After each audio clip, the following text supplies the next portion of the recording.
down. So I cook it down so it has enough, and I'll turn on the heat because there's no heat.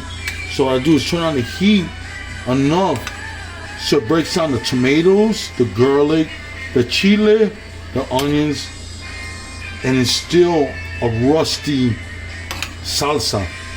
So, because you remember salsa, people didn't have fucking blenders, mojetes.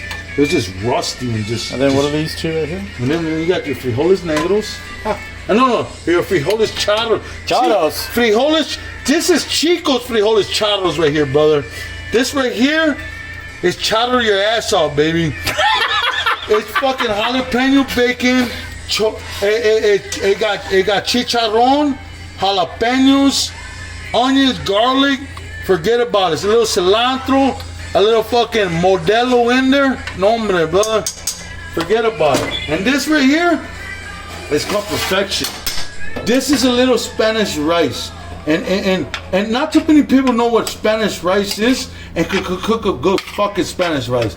And when I say this is a good fucking product, Don Montana would say this is a good product right here, baby. This is a good fucking product right here. This is Spanish rice, baby. To its fullest and the utmost fullest, baby.